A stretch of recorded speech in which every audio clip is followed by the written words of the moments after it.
Hello, this is Chef John from foodwishes.com with Crisp Peach Cobbler. That's right, we've done peach cobblers before, but never a crisp peach cobbler. And if you're wondering why didn't I just call it a peach crisp? Well, I couldn't have, because that's what we call peach crumbles. I know, it is a little confusing. But what's not confusing is just how absolutely gorgeous and delicious this comes out. And as advertised, very crisp. So let's go ahead and get started with the topping. And the first step here is we're going to smear together some butter with some white sugar, which is super easy if your butter's room temperature, but mine was not. It was still pretty cold. But that's fine. If you forget to take yours out of the fridge like I did, it will still work. It's just going to take you a lot longer. And this step will be significantly more annoying. But once we get it broken up, and the sugar kind of warms up the butter a little, it'll start to smear together. And eventually, about 4 to 5 minutes later, it should come together and look something like this. All right, basically a sugary, buttery paste. And then once that's been accomplished, what we'll do is go ahead and add some rolled oats, as well as some self-rising flour, which as you know is just regular flour with baking powder and some salt in it. And as usual, I will give you those measurements on the blog. And then we're basically just going to repeat the last step by smearing and smishing this stuff into the butter-sugar mixture. And as you may have noticed, I've switched to a wooden spoon, which is a little more sturdy than the rubber spatula I was using. Never be afraid to switch tools, especially when you're cooking. But no matter what utensil you're using, we're going to basically do the same thing. We'll just keep working that flour and oats into the butter and sugar until we have something that sort of resembles breadcrumbs. And speaking of switching to easier tools, feel free to use your electric mixer for this. But you know what, it's summer, and I want to look good in a tight t-shirt. So I decided to do this by hand, get a little bit of a workout. Very little, but a workout nonetheless. But anyway, like I said, we will mix that together until we have something that resembles breadcrumbs. At which point we will add the last ingredient, some whole milk. Or of course a milk-like substitute. So we'll go ahead and pour that in and give it a mix. And at first it's going to seem kind of dry and crumbly, like something went wrong. But just keep stirring and you'll see, it'll kind of soften up. And eventually after a minute or two of stirring, you should have something that looks like this. Alright, sort of a very thick but spreadable batter. So that's looking pretty good.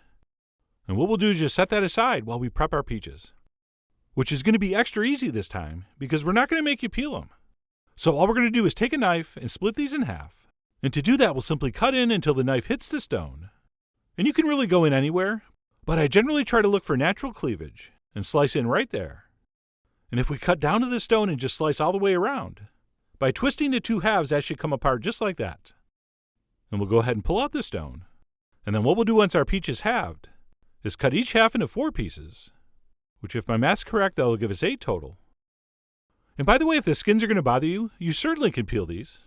But for me, they don't affect the taste and texture, and I think make the final color come out even more beautiful.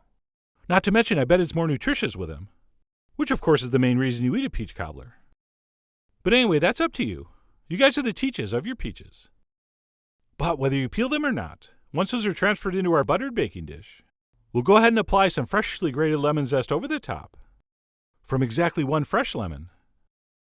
And then once that's been accomplished, we'll go ahead and cut that in half, and squeeze over the juice. And believe it or not, that's going to be it for the peach filling. We don't need any cornstarch, we don't need any sugar. And then before we spread over our topping, what I like to do is just settle these down, which I could have just done with my fingers. But whenever I can feature the freakishly small wooden spoon, I do. But anyway, we'll give that a quick once over to make sure everything's sort of settled evenly. And we'll even give it a little bit of a gentle pressing. At which point we can go ahead and transfer on our topping. Just sort of plopping it here and there. And then we'll switch to a butter knife to do the final spreading. And as far as tips go here, there aren't any. Just spread it over. Don't overthink it. As long as the top is covered and it's fairly even, you did a good job. And then once our batter's been applied to the top, we have 2 things left to do. We are going to very generously sprinkle white sugar all over the top. And then once we have our sugar applied, things get a little bit weird. And by weird, I mean wet. Because the last step here is to thoroughly moisten the top, which I'm going to do with a spray bottle, but you could do that by dripping over with a pastry brush, or your fingertips, or even a spoon would work. Oh, and by the way, if you use a squirt gun, please put some fresh water in there. The stuff in there is probably from last summer. But anyway, one way or another, we're going to wet the top thoroughly, which is not that easy to see from this angle. So let's go for a little bit of backlighting so you can see just how much you need to apply.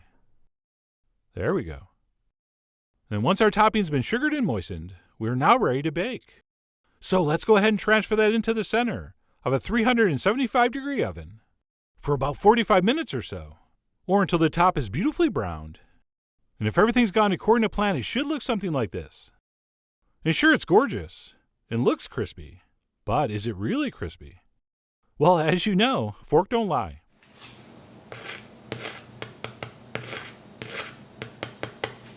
Oh yeah. So thanks to that little sugar water trick we did before we put it in, this thing develops literally a glass-like crust. So that was the good news. The bad news is we can't eat this for a while. I think we need to let this cool at least a half hour to fully enjoy it. So I let mine cool about 30 minutes or so before I grabbed a spoon to see how I did. And above and beyond the amazing texture, I just absolutely love how this tastes. I mean, as you saw, the filling was incredibly simple, just peaches and lemon. But when you combine it with that crispy cobbler topping and that little bit of oatmeal, we have just an absolutely beautiful thing to eat. And it probably is more than good enough just to eat out of the dish like this.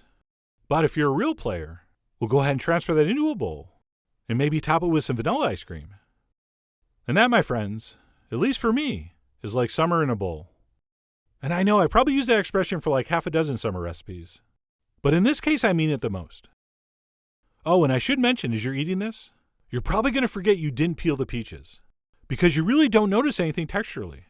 And that pigment from the skin has actually given our syrup a beautiful rosy color. So not only did we save time, it actually made it look better. But anyway, that's it. What I'm calling crisp peach cobbler. I'm not sure if it's going to be this upcoming 4th of July holiday, or some other occasion this summer. But at some point you're going to be expected to bring something to share. And this could, and probably should, be that thing. I mean, come on, you can't keep showing up with a bag of chips. I mean, that's okay sometimes. But you gotta step up your game if you want to get invited to the good picnics. And this would help. So I really do hope you give this a try soon. Head over to foodwishes.com for all the ingredient amounts and more info as usual. And as always, enjoy.